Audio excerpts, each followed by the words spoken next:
There's been nothing like OSIRIS-REx in NASA's repertoire. I like to call it the Daredevil spacecraft. 10 seconds. 9, 8, 7, 6, 5, 4, 3, 2, 1. And liftoff of OSIRIS-REx, its 7-year mission to boldly go to the asteroid Bennu and back.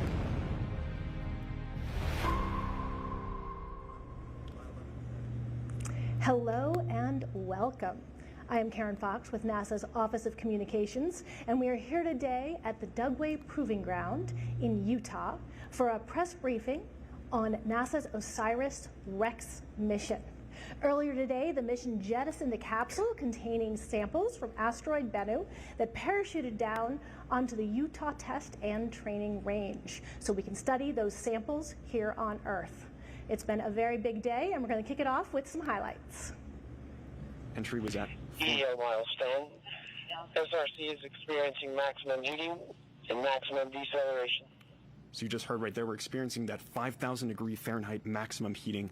EDO milestone. We have confirmed parachute deployment. Wow, and after an exhilarating streak across Earth's atmosphere, we have parachute deployment. You can see just a sigh of relief from the team. I can hear some applause here. The team on the WB-57 doing EDO a great milestone. job. We have touchdown. I repeat, EDO. SRC has touchdown. And touchdown of the OSIRIS-REx sample return capsule. A journey of 1 billion miles to asteroid Bennu and back has come to an end, marking America's first sample return mission of its kind and opening a time capsule to our ancient solar system. A sample carrying fixture. Recovery operations. WB has located the parachute on the ground. You just heard that confirmation from that high altitude plane locating that parachute on. We have here a panel who will all give you some of their impressions and some information about what happened today, and then we will go on to take some questions from media in the room and on the phone line. We have with us Lori Glaze, who is the director for NASA's Planetary Science Division at NASA headquarters in Washington, D.C. We have Dante Loretta, who is the OSIRIS-REx principal investigator at the University of Arizona in Tucson. Next, we have Mike Moreau, who is the Deputy Project Manager for the mission at NASA Goddard Space Flight Center in Greenbelt, Maryland. And Tim Prizer, the Chief Engineer for Deep Space Exploration at Lockheed Martin in Littleton, Colorado. And finally, Eileen Stansberry, who is the Chief Scientist at NASA's Johnson Space Center in Houston, Texas.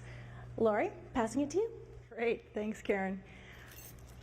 I don't even know what to say. What an incredible day this has been. It has just been phenomenal from start to finish. I wanted to start just by thanking everyone that's been here, sharing this with us here at the Dugway Proving Ground, and everyone around the world who has watched and followed along all day. It has just been amazing. We just appreciate everyone coming along with us to celebrate NASA's first ever asteroid sample return. It has been incredible. And these samples that we've brought back, and now you're going to hear what the next steps are and what we're going to do with those samples. Those are going to be a treasure for scientific analysis for years and years and years to come, to our kids and our grandkids and people that haven't even been born yet. It's going to be absolutely incredible.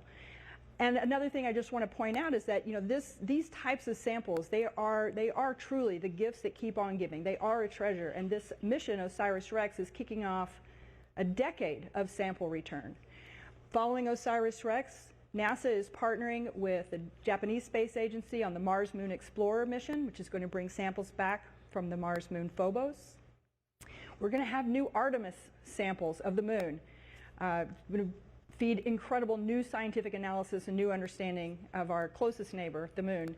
And then capped off with the return of samples from Mars, samples that are currently being collected by the Perseverance rover on the surface of Mars. So this is just an amazing opportunity here to kick that off. I did want to make sure I take this opportunity to thank those that made this possible. What you saw today, everything that you saw, could not have happened without the amazing partnership between NASA and Department of Defense, including Hill Air Force Base, Dugway Proving Ground, and the Utah Test and Training Range. And then also I'll even add Air Force, who's brought the aircraft here that's going to carry our precious samples and some of our team members down to Houston tomorrow. It's just been amazing. And I'll also just say what you saw executed today, that precision, everything going just almost perfectly to plan, that happens because of an incredible team. Hundreds and hundreds of people. You'll hear from a few of those team members here, but I know that every person that you see is backed by hundreds of others. It's been an incredible accomplishment, and I just want to thank Dante and everyone, the entire team, for this incredible accomplishment. And then the last thing I'm just going to close out with is just a reminder that, you know, the spacecraft OSIRIS-REx dropped off her precious sample this morning, and then 20 minutes later embarked on a new journey. She's not only embarking on a new journey, but handed over to new leadership, now led scientific leadership by Daniela Della Gastina. Fantastic to see the next generation taking on this next generation mission, taking the spacecraft to explore another asteroid called Apophis. So thank you. Back to you, Karen. Thank you so much, Lori. Next up, we have Dante Loretta, who's going to tell us a little bit about what it was like to be part of the recovery team. Thank you, Karen. Well, today capped the end of an almost 20-year adventure for me. I got involved in this program in February of 2004 when representatives from Lockheed Martin came to Tucson and said they were thinking up an asteroid sample return mission and they wanted U of A to take the scientific leadership role. And I was brought in as the deputy principal investigator under the leadership of my mentor, Professor Mike Drake. And I just want to think about Mike a little bit here today. He passed away in 2011, just 4 short months after we won the contract from NASA to fly this program. And I know he would be super proud, and he would have loved today. He would have just really embraced and embarked on this amazing journey. When we first were talking to our friends at Lockheed, it seemed like magic. Like they said, pick an asteroid, Dante, and we'll bring samples back to the Earth for you to study in your laboratory. And I can tell you, this is the end of a very long spell. Right? We've been casting it for a long time. And it was great to be part of the recovery team. It was pulse pounding, I'm sure, for you watching it, even more for those of us in the helicopters, waiting for that main chute to come out, right? We were, with bated breath, making sure that we came down for a nice soft landing in the Utah desert. And it worked spectacularly well. I was fortunate enough to be one of the first people to lay eyes on the capsule, and boy, did we stick that landing. It was just sitting right there, you know, a few tens of feet right off a nice road, perfect place for the helicopters to land. Didn't move, it didn't roll, didn't bounce. It just made a tiny little divot in the Utah soil. So for the environmental sampling team, that was great. We had to sample the area right where the capsule landed. We picked up some background sample soils just for understanding the native environment, some dust samples, and gas samples to see if anything was coming out of the capsule. We don't think so because the safety engineers were the first ones on the scene. We actually couldn't approach it until they cleared it for human safety reasons. There was no sign of any toxic gases, which we knew was a rare event, but of course human safety always comes first, and that was the first checkout that needed to be made. There was also a very clear area. We are on a military test range. There was no sign of any issues for us to operate out there. So we got our job done really fast. You know, we did a lot of rehearsals. We always rehearse and practice on this team. That's why we always achieve these high levels of excellence. And I can't say I couldn't be more proud. And just to remind you, not only did we bring this mission in on schedule, under budget, and delivered more science than we had even thought was possible with the encounter with Bennu, but we think we've got a lot of sample in that science canister, and we can't wait to crack into it. For me, the real science is just beginning. I grew up as a laboratory chemist, studying meteorites and particles from the Stardust mission, which NASA brought back in 2006. So I really am looking forward to the next stages of this journey. People have asked about, you know, the planetary protection. We did go through extensive planetary protection reviews. We were unrestricted Earth return because Bennu is a near-Earth asteroid. Probably material from this asteroid has been delivered to the Earth at some point in the past. It's also a very small body that's constantly exposed to ionizing radiation, and no life forms that we know of would be able to survive that kind of environment. So very, very low risk. In fact, we're more worried about Earth biology contaminating the sample. The key objective for me, and one of the driving objectives of this program, is to try to understand, did carbon-rich asteroids like Bennu deliver the compounds that may have led to the origin of life on our planet, the origin of Earth as a habitable world. And so we don't want biological organisms interacting with this, so we plan to exclude it from any contact with bacteria or anything else that might compromise our scientific investigation. And the team at Johnson Space Center are experts at this. They've got a beautiful laboratory and isolation glove boxes, and we're going to start processing that sample, we hope, as early as Tuesday of next week. Great, thank you so much, Dante. Next up, we have Mike Moreau, who's going to tell us a little bit more about entry, descent, and landing.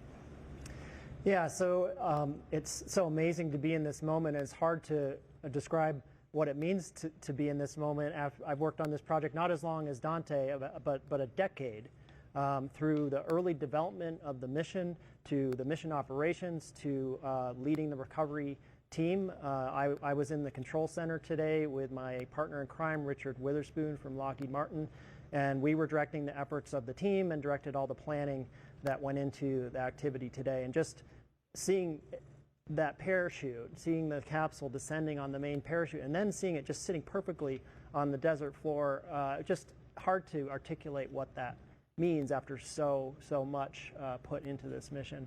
But I want to talk a little bit about what we saw in the operations room today. It started with the amazing job that our teammates out in Denver did, the Lockheed Martin and Kinetics Aerospace and Goddard people that were there operating the mission and targeting that Earth entry interface so precisely so that we could come down. That's magic, in my opinion, and I'm a navigator, but the precision with which they do that job is just incredible. And that's what got us to the start of today. Now get to our partners at the Air Force. One of the great things about landing in this facility is the tracking cameras and radars that are around this facility.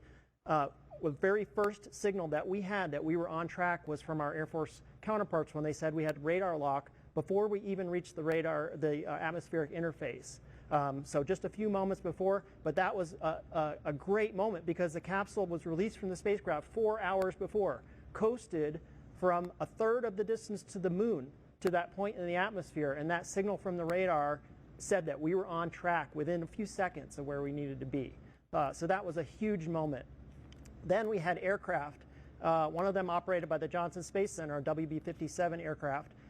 It had infrared and optical cameras on it. Very soon after the radar detection, we started seeing signals from the WB-57, and we were able to see the actual hypersonic reentry and the fireball, and then track the capsule as it descended until the parachutes came out and landed on the ground. And you all saw that footage on the television.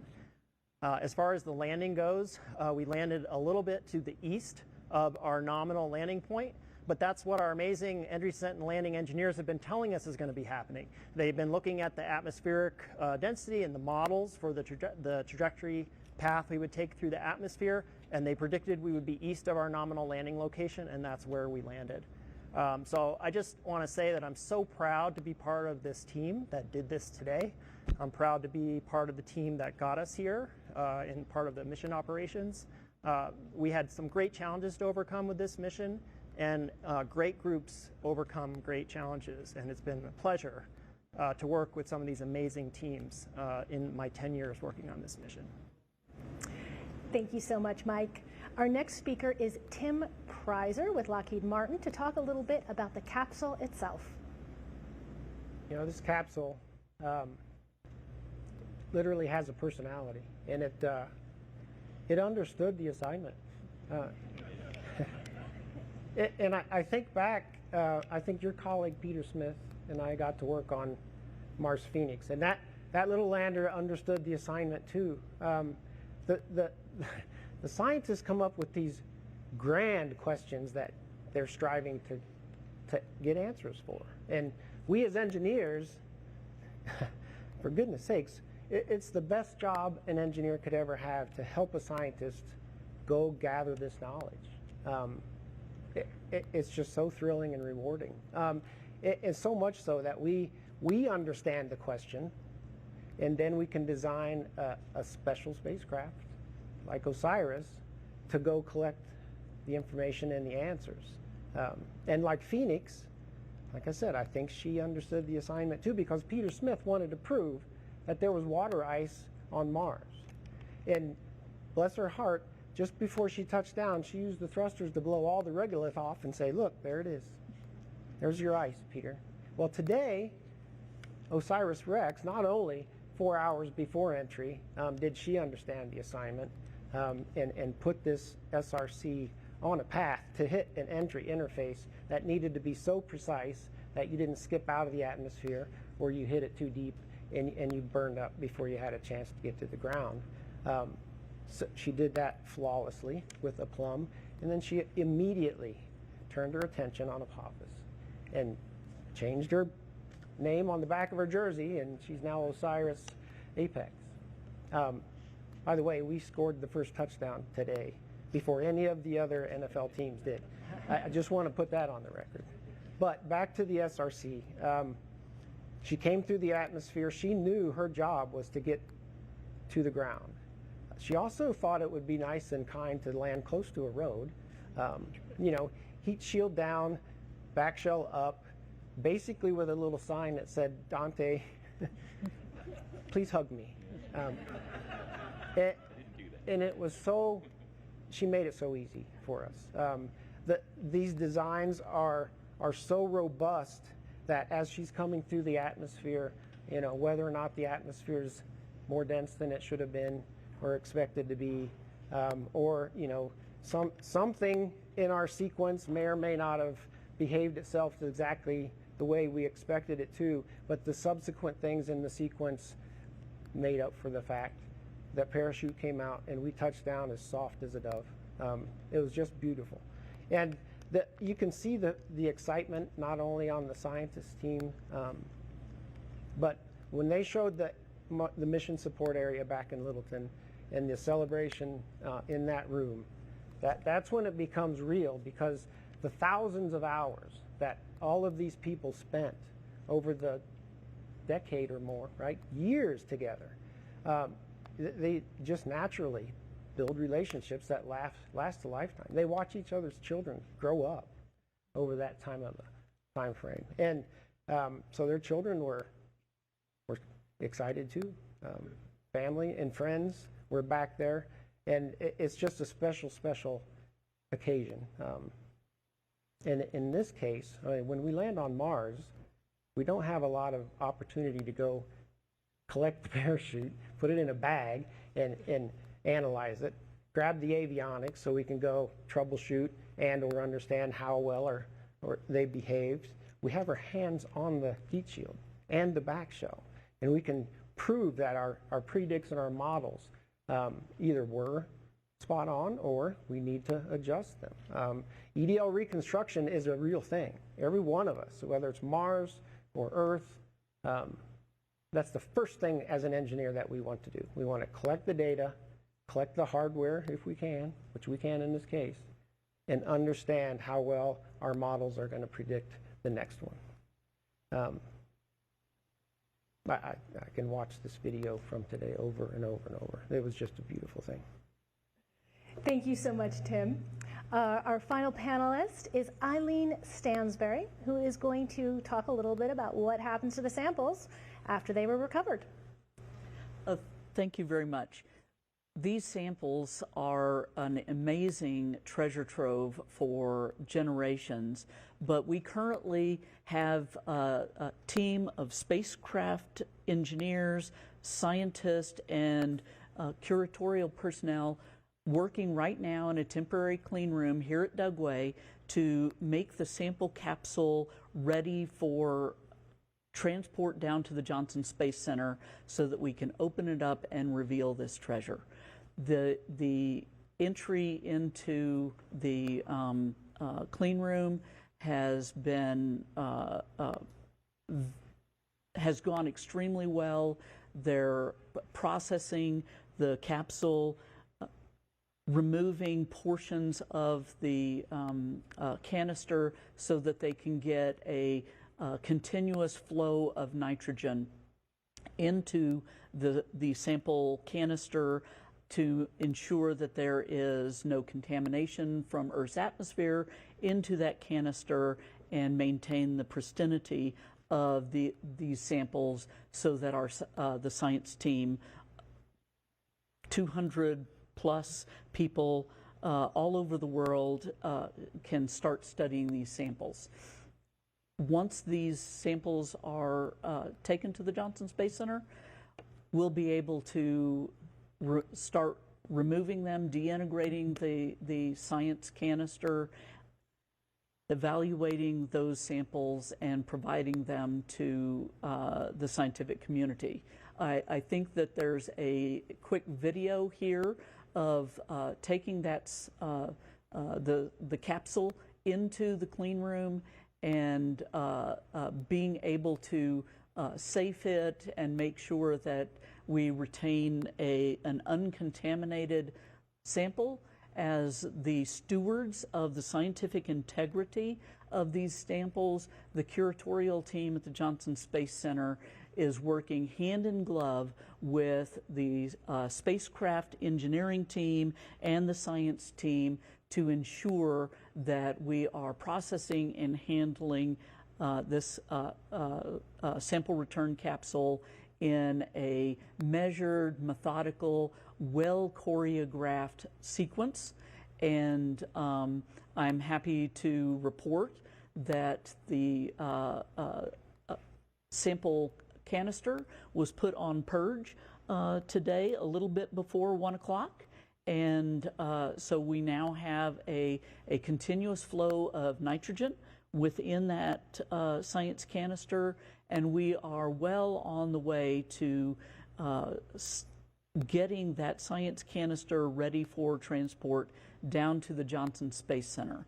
And the support that we are providing to the science and engineering teams today is documenting the handling, ensuring that we understand the environment that the science canister is in, and making way for the next generation of understanding a new world.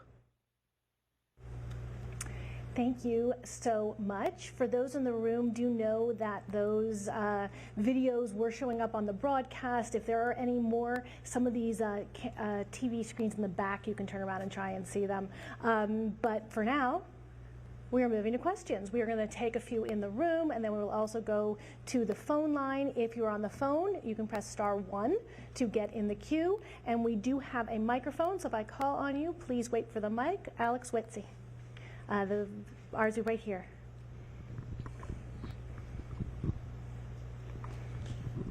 Hi, Alex Whitsey, Nature.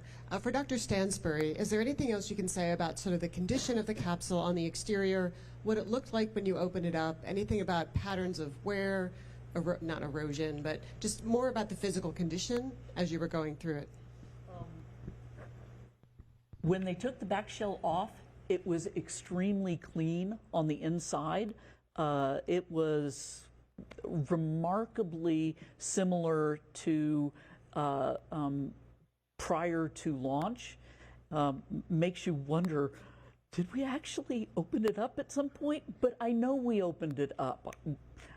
I saw it in TAGSAM, and it was beautiful, clean, an extraordinary experience of seeing that the spacecraft itself must have worked extraordinarily well, that all of the engineering that went in to ensure that the science canister was going to remain clean did their job. All right, another question in the room. This gentleman in the green shirt here, please do identify yourself. And you have a mic coming over your shoulder here. Thanks very much. It's Ivan Semenek with the Globe and Mail in Canada. I just want to follow up on what Tim Preiser said about how maybe some things didn't go quite as expected, but then other things compensated and it all worked out. What were those things that didn't go as expected, and can you give us a sense of what some of the surprises may have been? I can tell you what we expected to happen. If you'll remember, the peak G is about 32 Gs sensed. On the way up that pulse at a 3G level, we actually armed some triggers to start the sequence of events. We experienced the peak 32G pulse, and then we pass back through that 3G trigger on the way back down, and that initiates the sequence of events. 11 seconds later, the drogue chute is commanded to deploy, and then 360 seconds after the drogue, the main chute deploys. What I can tell you, because we all saw it, the main chute did deploy. It was difficult to see, and maybe, you know, with our EDL reconstruction and the data that we still need to go collect, we can understand some of the upper atmosphere and the hypersonic flight regime. But at the end of the day, when that main chute deployed, it basically corrected any of the sins that may have happened ahead of it, because, you know, it was beautiful, it was on time. We hung under the chute for 5.5 minutes, just like we expected. And just like I said, touched down like a feather. Just to clarify, does that mean possibly the drogue chute did not deploy, or is it not clear yet? You want me to take that? Yes. So we don't know if the drogue chute deployed, because we don't know if we can see that in the imagery. The imagery that we saw was not positive. What we do know is that the main parachute came out. It came out a little bit earlier than we expected, but that time difference was within the family of variation that we expect from the atmosphere. So that is not really a surprise to us. You know, Tim's talking about analyzing all the data. One of the great things about landing here is we have all this photo documentation from 4 different camera systems that were around. We also have the WB imagery. We don't have that available yet. We have not been able to look at that. I can tell you that I could not see whether or not the drogue was deployed in the imagery that I had available in real time in the ops room. That's not necessarily an indication that it did not deploy, but I can't confirm that I saw it in that imagery. But what we're going to do is what we always do is go back and look at this in great detail, and that's one of the advantages of landing here is we've got a ton of data, and we're going to go back and look at that, and we'll reconstruct exactly what happened. Yep. But the bottom line is we landed, when the main parachutes came out, that was the moment that I was waiting for, and that for me was success. I knew that we had done, we were successful, and we were going to get that sample today. And the simple fact of the matter is the drogue parachute deploys the main parachute. So just by the way that is designed, the drogue did deploy enough. The drogue's on top of the main parachute, so it all had to come out. That's where I say the robustness of this design, you kind of, you know, rolled itself up into a ball and said, I'm going to get this done, and it got it done. We are now going to go to 2 questions on the phone, and then I will come back to the room. Our first question on the phone is from Jeff Faust with Space News. Good afternoon. Question for Mike Moreau. You mentioned that the landing site was a little bit east of the center. How far off from the center was the landing, and was that entirely due to atmospheric variations or anything that might have happened with the parachute timing that caused that thing? I'll talk a little bit about this because it's really part of the amazing work that the team did. Our ellipse, our final ellipse that we were looking at today was something on the order of 12 by 30 kilometers. It's not exactly, but that's approximate. So that's a lot smaller than the planning ellipse we'd have, because as we got closer and closer, things have shrunk down.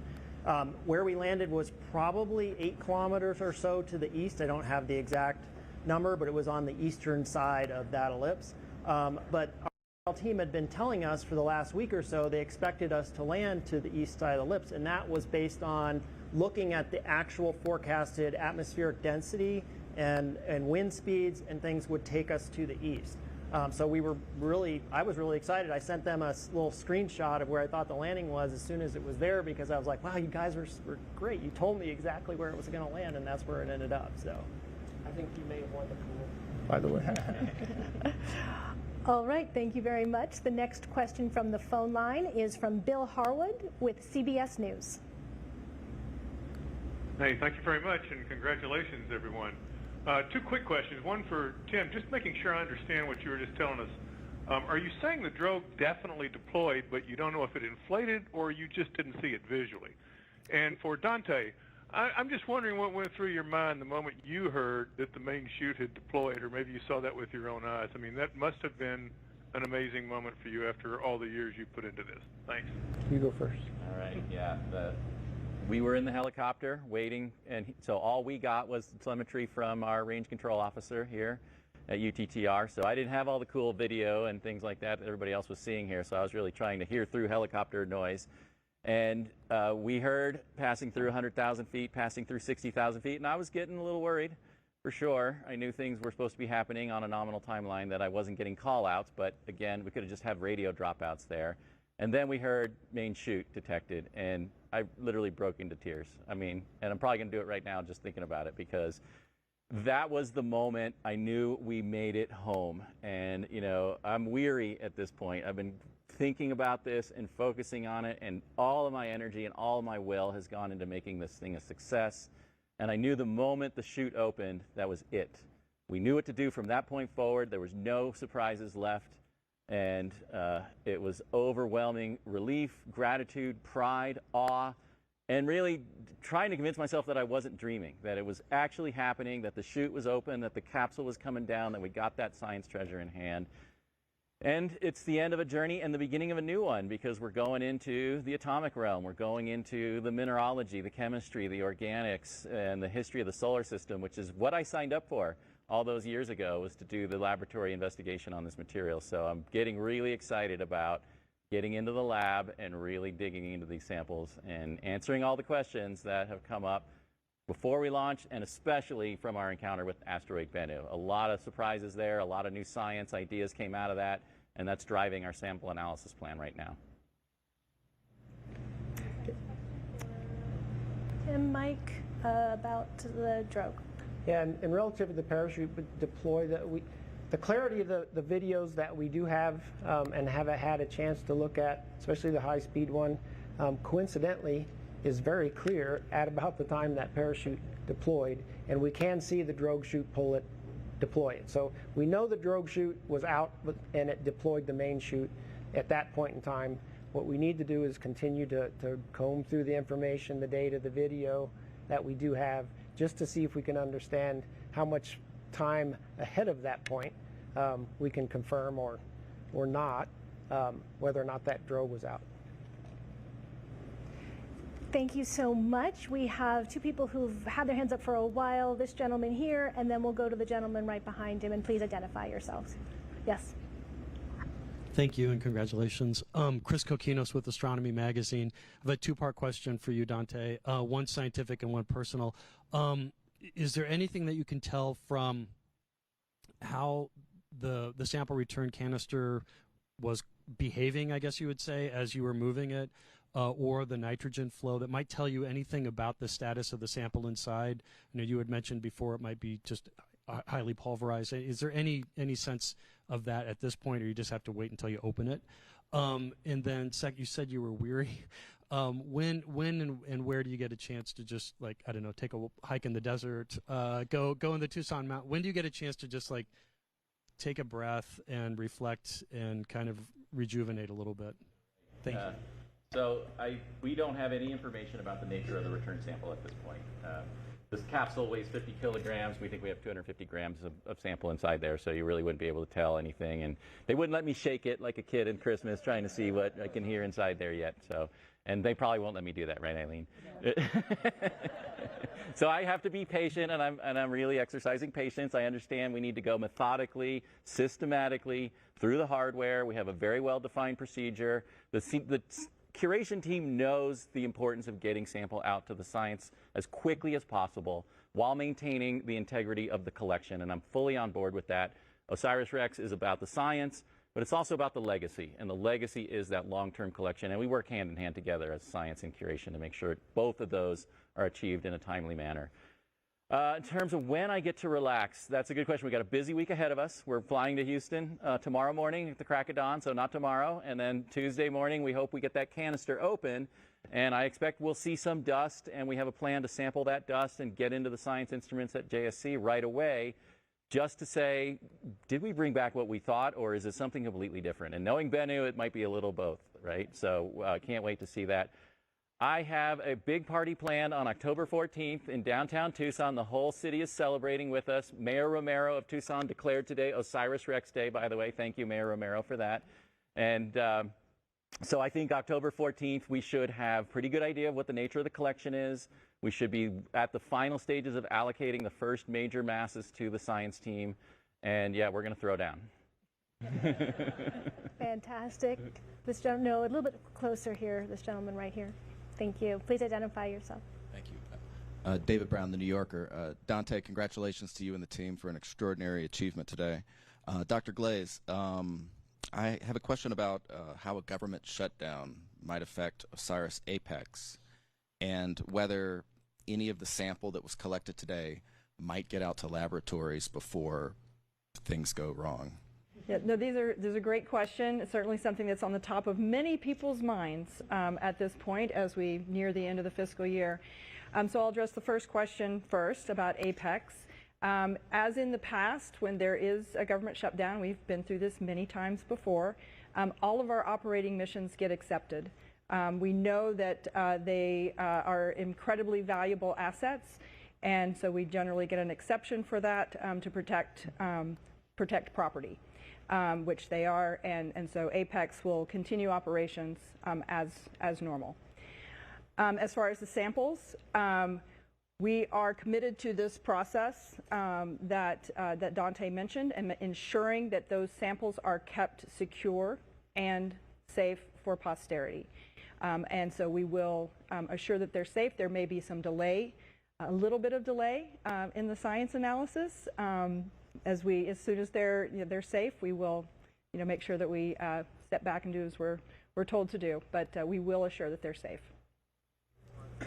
Fantastic. We're going to take one more from the floor, and I'm sorry there are so many people, but I believe right there in the back had their hand up for a while, and then we will switch back to the phone lines before coming. Good afternoon. Thank you all for joining us. My name is Spencer. I'm with Fox 13 here in Utah. Welcome to Utah. Glad you liked it here, and glad Osiris liked it here as well. My question is for anyone who wants to answer it, and I believe someone mentioned the OSIRIS-APEX mission, kind of handing it to the next generation. How important is it for things like this to inspire even the generation after that to get involved in STEM and get involved in wanting to explore outer space? I'll start, if that's okay. Yeah. So I think OSIRIS-REx is an excellent example of the inspirational value of these kinds of activities. The reason why we should be investing our taxpayer dollars in these missions of exploration. Of course, the science is fantastic. The engineering is beyond amazing. But the inspirational value is really where the long-term payoff comes from these. I started out as a young, naive assistant professor in 2004 when my mentor, Mike Drake, believed in me, brought me in as his deputy, and together we worked for 7 years to come up with a mission concept that was credible and that the agency felt like they could invest in with the right amount of scientific return. And I know Mike would be incredibly proud of that. And it was a key part of his vision from day one that this is about the future generations. And Danny DellaGustina, who's now the PI of OSIRIS-APEX, I officially congratulated her right when the SRC released from the spacecraft. My PI ship follows the capsule, and she takes the spacecraft on to the next adventure. She started with us in 2004 as well as a freshman at the University of Arizona when she enrolled in my Asteroids seminar. And she led a student experiment design for a discovery version of what we called OSIRIS back then. She was going to be the student experiment lead. She left for a little while to go pursue her advanced degrees, but came back as the imaging scientist, and now is the deputy PI for OSIRIS-REx. She'll continue in that role through the sample analysis phase and also as the principal investigator for OSIRIS-APEX. And she is strongly committed to bringing the future generations along with her on that team. And we've got 5.5 years to Apophis and then 18 months at that amazing target. And you're going to see a lot of young people involved in that mission. And I can just tell you, I love working with kids. I go out into the community quite a lot, Boys and Girls Clubs of Tucson, local Tucson schools. We're hosting a great event at the Tucson Children's Museum right now to have the city celebrate this activity. And I also teach undergraduate and graduate students. And so many of them said, we are here because of OSIRIS-REx. We came to Tucson because the OSIRIS-REx mission was based here, and it was just an amazing example of what people can do when we put aside our differences, we focus on a common goal. We can achieve great things. This country can achieve great things, but we have to work together to make that happen. I'd like to add to that if I could. So I think that's a wonderful question, and a big part of why we do these missions is inspiring the next generation, and I'm a perfect example of that. I grew up on a dairy farm in Vermont. I was inspired by the Voyager missions, by some of the early space shuttle missions. You know, it was that got me interested in math and science. And then it was NASA research that helped fund my graduate studies and brought me to working from a farm in Vermont to doing a job at the Goddard Space Flight Center, where I met an amazing mentor, Jerry Soffin. So that is just one of the biggest reasons why we do these missions. We're talking all about the science, but in order for our nation to be competitive in the future, we need young people to want to study math and science and technical fields. And this is just one aspect of that, but it's an amazing, rewarding aspect to work on some of these great challenges and the kind of teamwork that Dante talked about. So thank you for that question. Thank you so much. Going back to the phone lines, we are going to take a question from Marcia Dunn with the Associated Press.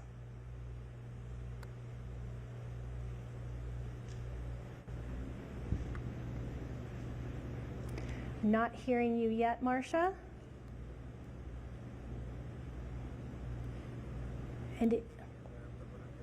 Great. Well, I am going to go on to the next person, though I think Marcia might be on there twice, so we might need to go to her other phone line and see if that one works. For now, though, we are going to go to Robin Andrews with Popular Mechanics. Hi, yeah, I'm kind of fascinated by the fact that the first to approach the capsule was an explosive ordnance expert to check for any unexploded munitions. So does that mean there was a very small but non-zero chance that the capsule, after its odyssey, could have softly touched down on an unexploded munition and been blown to bits, or was that just the extra safe? Well, I'll take that because I've been the primary person working with our colleagues at the Air Force here who've just been amazing hosts. And I'll just say that the Utah Test and Training Range is an amazing place to land a sample. It's very flat, it's free of hazards, and they have these amazing tracking resources here. But it is a test range, and so they do all kinds of stuff here. And safety is our #1 priority. So this is a big place. The first thing that the Air Force does when they send their personnel out in the range is make sure there's no unexploded ordnance. We had unexploded ordnance check on our capsule when it arrived in the clean room. That was the first thing we did. So this is just kind of a standard procedure, safety first, and that's what we did out there today. Great. I will try Marcia Dunn one more time now that we've seemed to have pulled a second line from her. So Marcia Dunn with the Associated Press. Let's see if this one works. Hi, can you hear me? Can you hear? Yes. I'm going to ask my question. Hello, I'm wondering if the capsule was dented, dinged, bent at all, it touched down, and any idea what the final touchdown speed was? And Dante, how overwhelming was it when you finally got your eyes on the capsule and got up close to it? Thanks. Sure. Well, being one of the first people that got to get out there and see the capsule, it looked great. I mean, it was charred, but it came in at 27,000 miles an hour, so we expected that. Otherwise, it looked perfect. There was no sign of any damage or distortion to the heat shield or the back shell that we could see. There was a little bit of char left in the tiny little crater that it made, literally like about this big across. So it was pretty much, we stuck the landing, and that's what OSIRIS has done consistently, so I wasn't too surprised. But it was like seeing an old friend that you hadn't seen for a long time, and it was great to see it. It was just great to see it. I did want to give it a hug. But, you know, I knew I'd be all sooty, and we were trying to collect environmental samples, so that really wouldn't have gone over well. But, yeah, it was amazing. I was there when it was encapsulated in the fairing. I was there when it was assembled and when it was installed on the spacecraft. I was there when it was nothing but a PowerPoint on a slide in a proposal that we were submitting to NASA with this dream that we were going to bring back samples from Bennu. So it was amazing and emotional. I've been emotional all day, and that was one of the key moments for me, was seeing that I knew we had done it, that we had pulled it off, as incredible as it seemed all those years ago, it came to be. Great, thank you. Coming back to the room here, please, right in the front. Thank you. Jonathan Amos, BBC News. Can I just go back to Eileen? When you took the heat shield off and the back shell, was there any evidence that you might have had some spillage of sample being on those surfaces when the TACSAM was put away? It was leaking, right? So I'm just wondering if there are little specks, little particles on those surfaces that need to be picked up. That's part of the procedure, is to methodically go through and investigate that. Our purpose here in support of the science and engineering teams is specifically to document and recover anything that could be loose. I have not seen the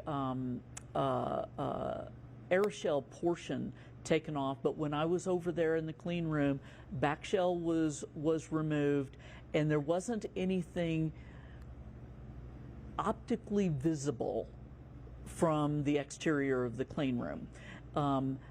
My team is working in the clean room in concert with the Lockheed Martin engineers and the science team, ensuring that we document and recover anything that could have spilled out.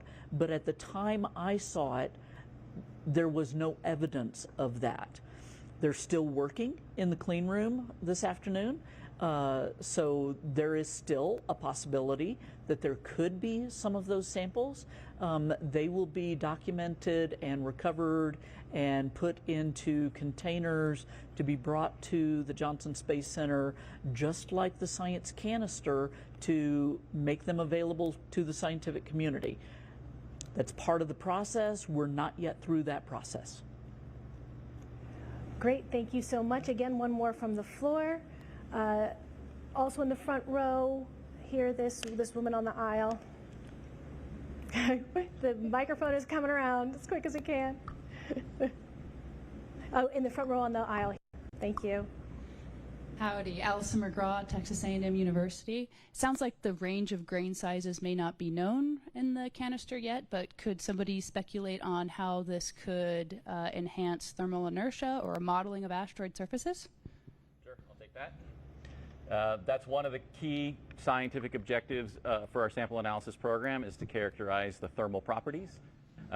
When we were at the asteroid, and when we were even before that through our telescopic astronomical campaign, we had tracking data on this asteroid back to 1999, all the way through departure in 2021, so a fantastic baseline. And we did see thermal effects, the Yarkovsky effect, which I know you're an expert in, causing a decrease in the orbital velocity and therefore the semi-major axis of the asteroid.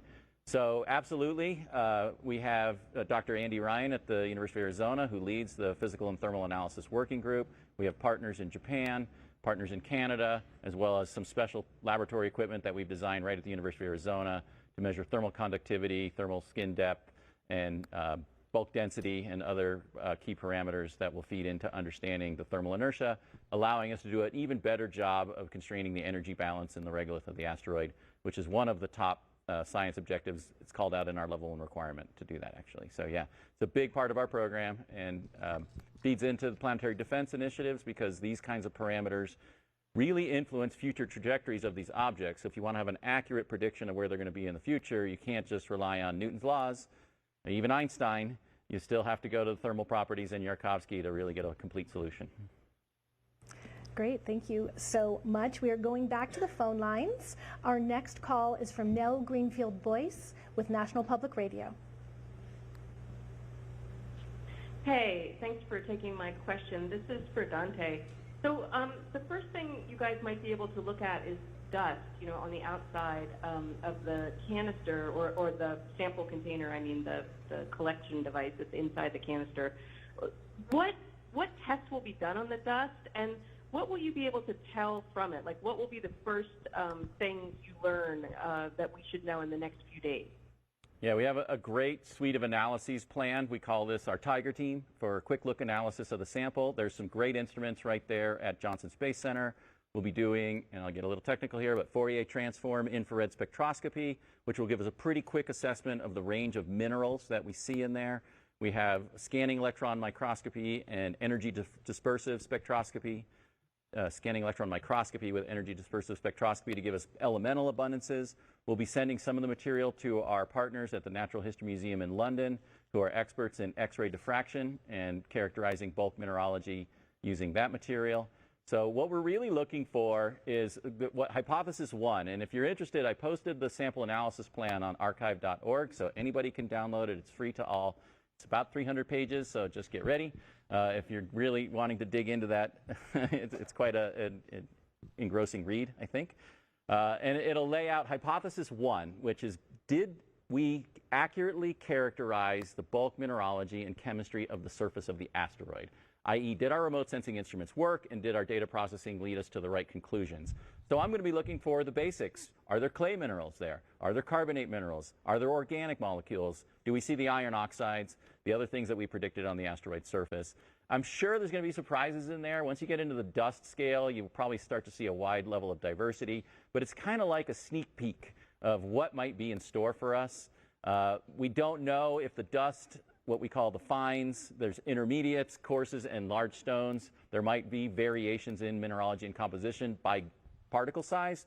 The larger ones may be more robust to disaggregation, and the loose stuff, like the one we crushed when we tagged the surface, may be preferentially in the fine-grained components. So it really is to give us a sense of what are we dealing with. Are we way out of the box in terms of what we built this big plan around, or does it look like, yeah, we got it pretty close, there's some surprises, but we can still continue with the sample analysis plan that we laid out?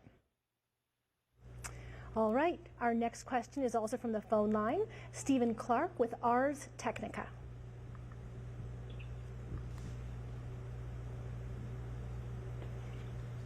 Hi, thank you for taking my question. Most of my questions have been asked and answered, but I want to follow up with Dante. If you could, one of your answers a little earlier, take me back inside that helicopter with you this morning. I think if I understood your response earlier, some of the calls over the radio that you were receiving about the rate of descent weren't exactly what you were expecting. The drogue chute may or may not have been deployed on time. Just on the video, when I didn't see any sign of the drogue, I certainly had my heart pumping. I was going to see if you could talk a little bit more about your feelings inside the helicopter, as some of the calls maybe weren't exactly when you were expecting them. Yeah, I'll take you back even earlier in the morning, Stephen, because it started out, there was several key milestones today that I was really paying attention to, things that we talked about a decade ago and longer, and it's like, okay, now today it's real. The first one was the go, no-go poll, right? We had to get approval. We had to get the flight dynamics team, the entry, descent, landing team, the spacecraft team had to say they're all ready. The range had to be ready. And, of course, our project manager had to have the final authority on that. We knew we were in good shape there, but you never know, right? It's like something could have happened in the wee hours of the morning when I was barely sleeping that changed that poll. So to hear everybody unanimously go, that was the first relief. And then it was powering up the batteries inside the SRC, because there had been no telemetry from them for over 7 years since we launched, because they were passivated. They had a layer on top that prevented current from flowing. We had to burn that layer off. So I got the news, 11.44 volts, both batteries, because it's prime and redundant, both were online.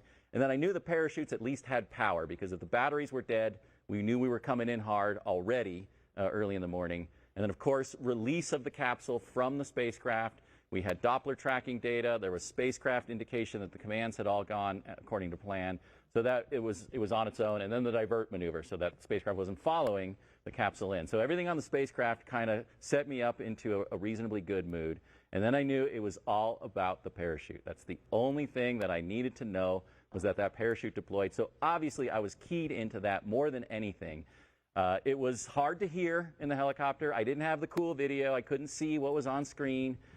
And maybe that was a good thing, because I heard it was a little bit of a pulse-pounding moment. And I do ask myself, how many of those can you have in one lifetime, right? And I might be reaching my limit, I'm not sure, but it kind of feels like it today. And so it was, I knew we were looking at around 100,000 feet. We should get confirmation of drogue. And, we had our amazing range safety officer, Jasmine. I don't know if you're here, but she's been great to work with. And so she was the one that was actually getting the callbacks and relaying that back to us. And I was like, do we have drogue? And she's like, they're not calling drogue. And I was like, we're at 60,000 feet. And I think I looked at Scott Sanford, and I was like, I don't know. I said, we should have drogue, but it could be coverage. It could be that we're not seeing it. I know the helicopter was having trouble because of the location where we had touchdown and relays to get the video feed back here. And so I was mentally preparing myself, like, for the worst case scenario. I always said, this is like you're the championship game. You've just thrown the touchdown, winning pass, and you fumble it out of bounds. That's what my nightmare was. It's like, I can't lose this at the last minute. And so I was just trying to make sure I didn't totally break down in front of an international audience, right? And it's like, okay, you got to keep it together when you get out of this helicopter, deal with it, whatever is there, and then mourn if that's what you're going to have to do. But then within minutes, Jasmine said, main shoot. And I was like, that's when I just emotionally just let it go. Tears were streaming down my eyes. I was like, okay, that's the only thing I needed to hear. From this point on, we know what to do. We're safe. We're home. We did it. As I told Lori as we were getting ready, I can't believe I ate the whole thing, right? From soup to nuts, everything is on the flight program for OSIRIS-REx went smashingly, just smashingly well. And so enormous pride and gratitude and excitement on the next phase, sample analysis. So much.